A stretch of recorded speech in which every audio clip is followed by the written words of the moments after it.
Bismillahirrahmanirrahim. Bab fadlil wudu. Bab pada menyatakan kelebihan berwudu. Berwudu yakni mengambil air semayang. Mengambil air semayang mengikut hukum syarak ialah isti'malul ma'i fi a'dha'in makhsusah muftatahan biniyah. Menggunakan air pada anggota yang khusus dengan niat. Itu makna wudu. Dengan niat. Ini mengikut ta'rif dalam mazhab Syafi'i. Kalau basuh saja tak ada niat, maka tak jadi wudu dalam mazhab Syafi'i.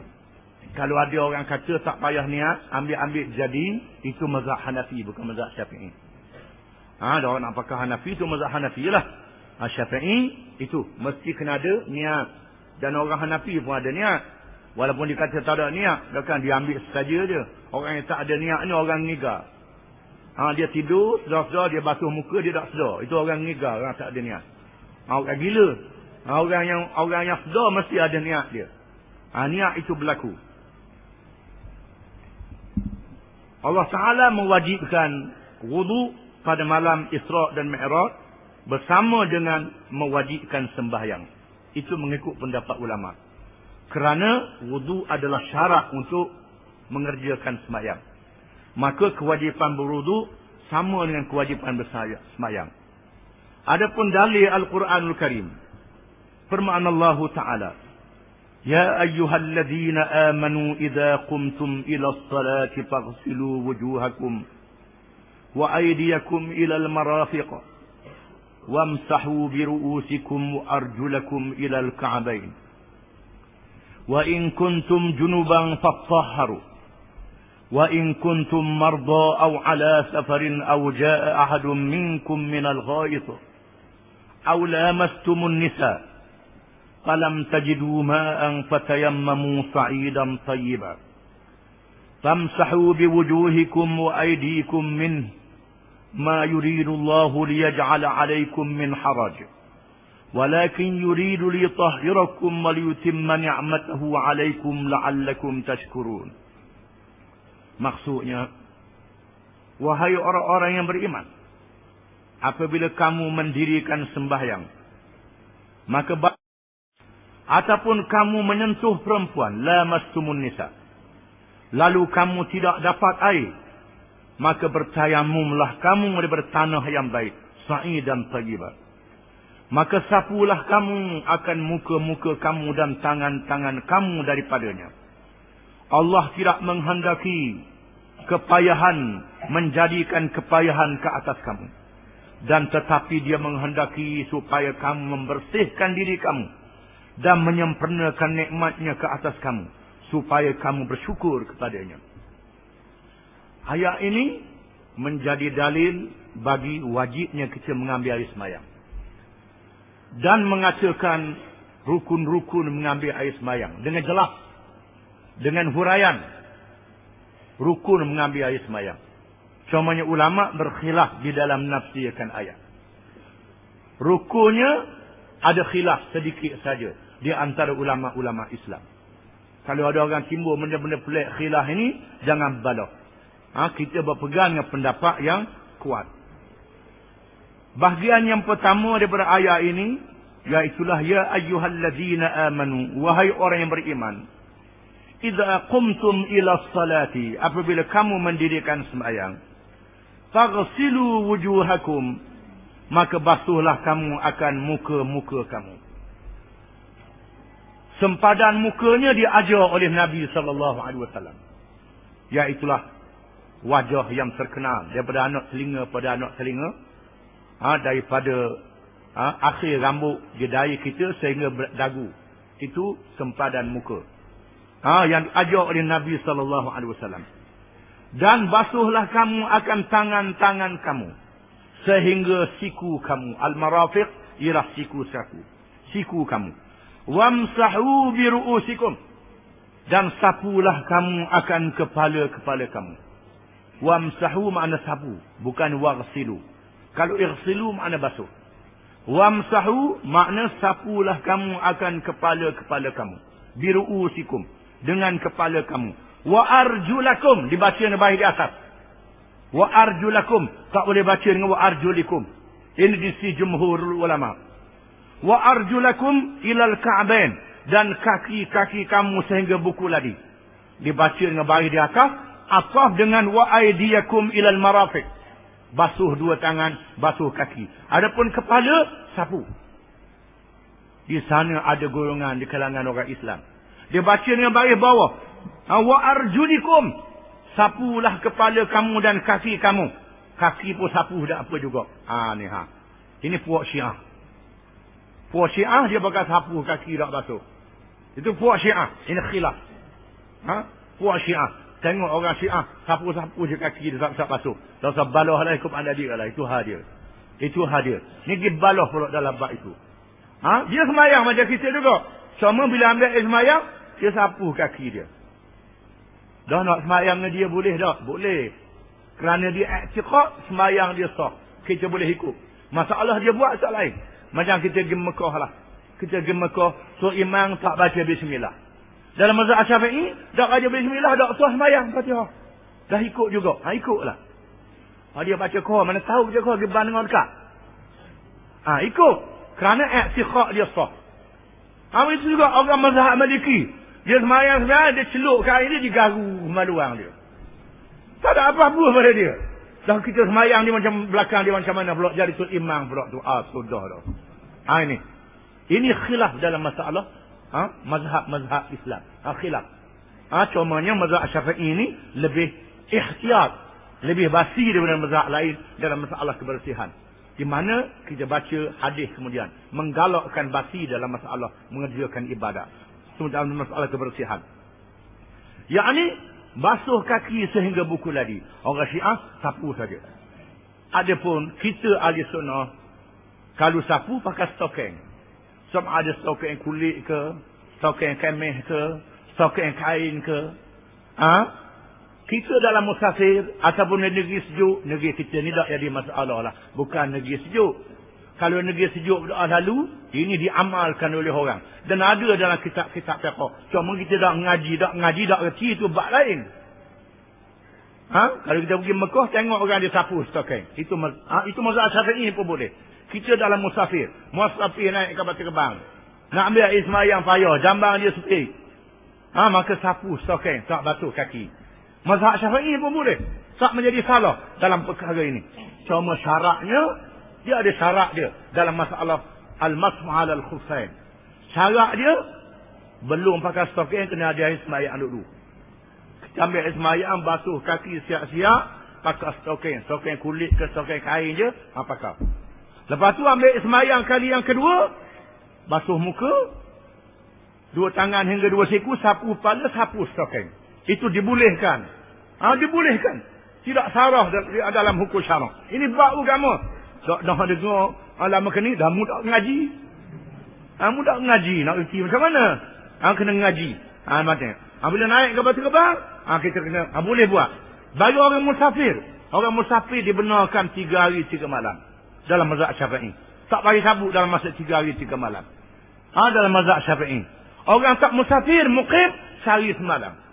Dengan syarat, belum masuk stokeng, kena ambil wuduk basuh kaki dulu. Baru boleh. Ini dalam bab wuduk saja. Dalam bab mandi wajib tak boleh. Ini dalam bab mengambil air semayang. Kemudian dalam bab tayammum. Wa in kun junuban wa in kuntum junuban fattaharu. Wa in kuntum marda aw ala safarin. Aw jaa ahadun minkum minal ghaid aw lamastumun nisa. Jika sekiranya kamu berjunub, maka bersihlah. Yakni mandi wajib. Kalau berjunub, kena mandi wajib. Bertubuh, bermimpi keluar air mani, itu kena mandi wajib. Tak boleh ambil semayang, tak jadi apa. Faghtasilu, kamu naklah mandi, kena mandi. Kalau sekiranya fattaharu ay faghtasilu, kamu kena mandi. Wa in kuntum marda, jika sekiranya kamu sakit, au ada safarin, ataupun kamu musafir, au jaa ahadun minkum minal ghaid, ataupun kamu didatangi oleh buah air kecil ataupun air besar, hadas, au lamastumun nisa, ataupun kamu menyentuh perempuan. Perkataan lamastum. Ini khilaf ulama pula. Lamastum, kata ulama lamastum. Lamastum ay lamastum. Lamastum dibaca dengan pendek lam, walaupun dibaca dengan panjang. Lamastum ay lamastum, kata Syafi'i. Jangan menyentuh kulit dengan kulit. Menyentuh kulit dengan kulit dengan perempuan ajnabiyah. Perempuan yang kita boleh menikah dengan dia. Yang kita boleh menikah dengan dia. Maka hilang air sembahyang menyentuh kulit dengan kulit. Ini ulama-ulama Syafi'i.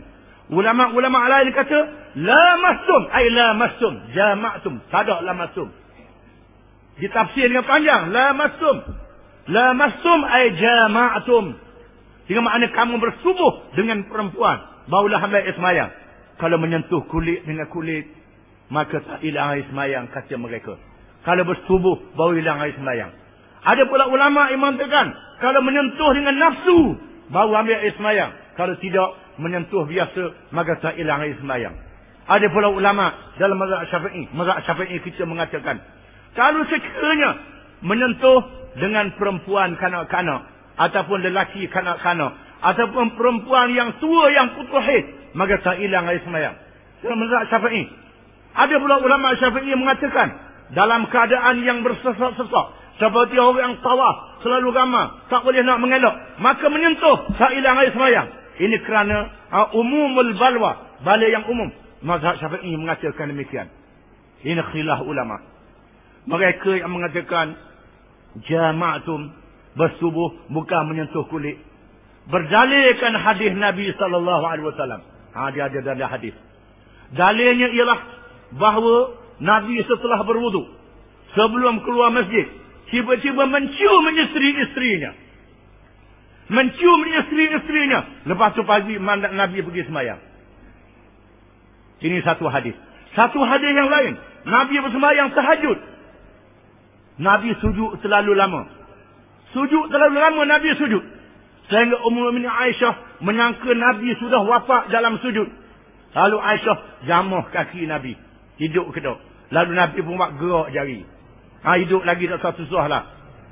Dan Nabi meneguhkan sembahyang, menandakan tidak hilang air sembahyang dengan menyentuh itu. Ini dalil mereka yang mengatakan menyentuh tidak hilang air sembahyang. Kita tengoklah mana kuat dalil di antara mazhab-mazhab ini. Tak menjadi salah nak pegang mana-mana mazhab. Semua ulama ini adalah mujtahidin. Imam Syafi'i mengaji dengan Imam Malik. Ahmad bin Hanbal mengaji dengan Imam Syafi'i. Imam Syafi'i mengaji dengan anak murid Imam Abu Hanifah. Sama pandangan berbeza. Dan mereka tidak berbalah di antara satu sama lain. Yang jadi masalahnya, hak Syafi'i tak berapa arang ni. Ada apa masuk jadi arang. Hak tu duduk belawang sampai bertumbuk sampai berkelahi. Belawang. Ulama-ulama mazhab tidak berkelahi. Dan kita boleh memilih mana-mana mazhab. Dengan syarat nak pakai pendapat mesti tahu hujah dia. Mesti tahu hujah dia. Jangan buat main-main. Ambil mudah je. Mudah ni ambil ni. Mudah ni ambil ni. Itu tak jadi. Itu tak jadi buat main-main. Nak pegang mana-mana mazhab, kita kena mengaji. Kena faham hujah-hujah dia. Baru boleh. Kalau tak faham hujah, tak boleh. Jangan.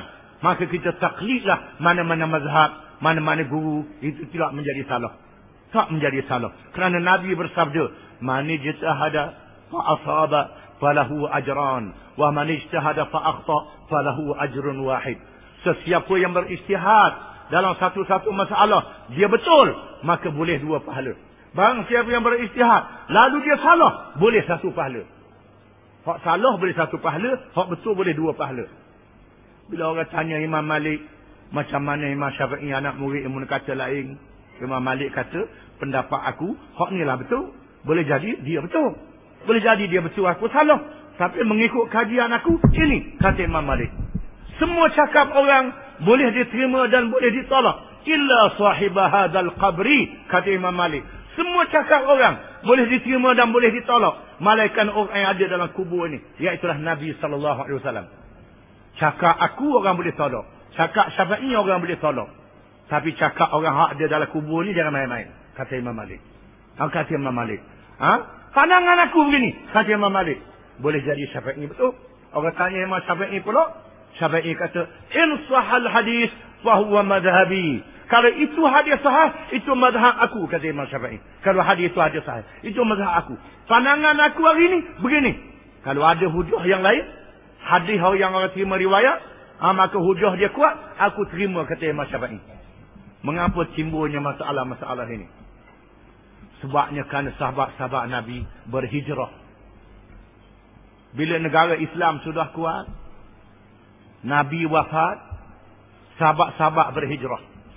Ada di antara mereka berhijrah pada masa Nabi hidup lagi. Mu'ad bin Jabal, Nabi hantar ke negeri Yaman. Pergi Mu'ad ke Yaman. Mu'ad ni seorang alim. Kadang-kadang Mu'ad memberi pendapat di Yaman. Pada masa Nabi memberi pendapat di Madinah. Mu'ad tidak ada. Maka menimbulkan perbezaan pendapat dalam masalah cabang. Ada sahabat duduk di Iraq zaman Sayyidina Umar. Sahabat yang besar. Ada sahabat duduk di Mesir. Dia memberi ijtihad dia berdasarkan kepada orang tanya masalah di tempat dia. Ini masalah khilaf di kalangan ulama. Contohnya sembahyang 5 waktu wajib, puasa Ramadan wajib, itu tak ada khilaf. Benda-benda asah tak ada khilaf. Yang berbezanya ialah benda-benda cabang saja. Ambil air sembahyang wajib. Semua mazhab kata wajib, tak ada sembahyang tak payah ambil sembahyang tu tak ada. Kena ambil air sembahyang belaka. Cuma khilafnya basuh kaki, sapuh kaki. Itu khilaf saja. Menyentuh perempuan dengan kulit ataupun bersetubuh. Itu khilaf. Ambil air semayang, semua kata wajib belaka. Hak kata semayang, tak payah air semayang tu untuk mazhab karuk. Itu kita kena faham. Antara karuk dengan ijtihad para ulama. Itu kita kena faham. Kemudian falam tajidu ma'an fatayammamu sa'idan tayyibah. Lalu mereka tidak ada air. Lalu kamu tidak ada air. Fatayammamu sa'idan tayyibah. Maka tayamumlah kamu dengan sa'id. Sa'id khilaf ulama. Syafi'i kata sa'id ialah tanah. Tanah liat. Debu kata Imam Syafi'i. Ini sa'id. Kata imam lain, sa'id benda yang ada atas tanah. Tak ke batu, tak ke tanah, tak ke pasir, tak ke apa. Sapulah. Ini pendapat lain dalam masalah sa'id. Syafi'i kata sa'id ialah turab. Mesti tanah. Tanah liat, tanah debu. Pasir tak boleh, kata Imam Syafi'i. Kata mazhab lain, tidak, asal benda atas tanah je boleh tayamum, kata dia. Ini khilaf pula ulama di kalangan para ulama. Jadi Syafi'i kena bertayamum dengan tanah, dengan seluk. Dengan lain pada seluk tak boleh dalam mazhab Syafi'i kita. Sa'idan tayyibah, sa'id yang baik, tanah yang baik. Famsahu biwujuhikum, maka sapulah kamu akan muka-muka kamu. Wa aidikum, dan tangan-tangan kamu minhu, daripada tanah itu. Yani sapu muka dengan tangan sehingga 2 siku lah maksudnya. Itu saja anggota tayamum. Anggota tayamum ialah sapu debu pada muka dan sapu debu pada tangan sehingga 2 siku. Itu saja.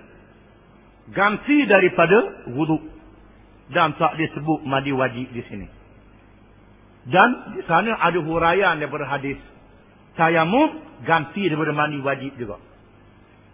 Tayamum daripada ganti mandi wajib sama saja dengan tayamum ganti daripada air semayang. Bukan guling dalam lebu, tidak. Jangan bila kena mandi wajib pakai guling dalam lebu, itu tak betul. Ini berlaku di kalangan 2 sahabat yang musafir. 2 sahabat yang musafir ini bermimpi belaka 2 orang. Tuhan jadikan begitu. Lalu nak macam mana? Kata orang ni tayamum macam biasa. Letak tapak tangan berdebu, sapu muka, 2 tangan hingga 2 siku. Kata orang lagi tak. Mandi wajib kena guling, tak boleh, kena mupur, tak boleh. Lalu orang tu mupur dah macam buah puyuh. Mupur adalah debu orang lagi. Orang lagi ambil sapu 2 tangan sehingga 2 siku. Pernah balik menghadap Nabi SAW. Ya Rasulullah, kami 2 ni mimpi. Hak ni dia tayamum sapu muka, tengok 2 tangan 2 siku. Hak ni saya pula pakai mupur. Hak mana betul? Rasulullah senyum saja mengikut riwayatnya. Rasulullah kata begini, kata Rasulullah, iaitulah sapu, letakkan tanah, tapak tangan pada tanah, sapu muka 2 tangan hingga 2 siku. Bukan yang berguling atas tanah. Itu dibetulkan oleh hadis Nabi SAW. Allah Ta'ala menghendaki mudah kepada kamu. Itulah mudahnya agama Islam. Agama Islam menyuruh kita bersuci. Dan bersuci pula pada anggota-anggota yang utama. Iaitulah muka, dua tangan, dua siku, kepala kita, kemudian kaki kita dibersihkan. Ini anggota yang penting. Yang diberi oleh Allah Ta'ala pada tubuh kita. Anggota yang digunakan untuk bekerja. Anggota yang kita jaga. Dalam perkara wudu. Kemudian boleh bersuci dengan tanah. Kerana tanah boleh membersihkan pada najis. Sebagaimana air boleh bersih pada najis, tanah juga boleh membersihkan daripada najis.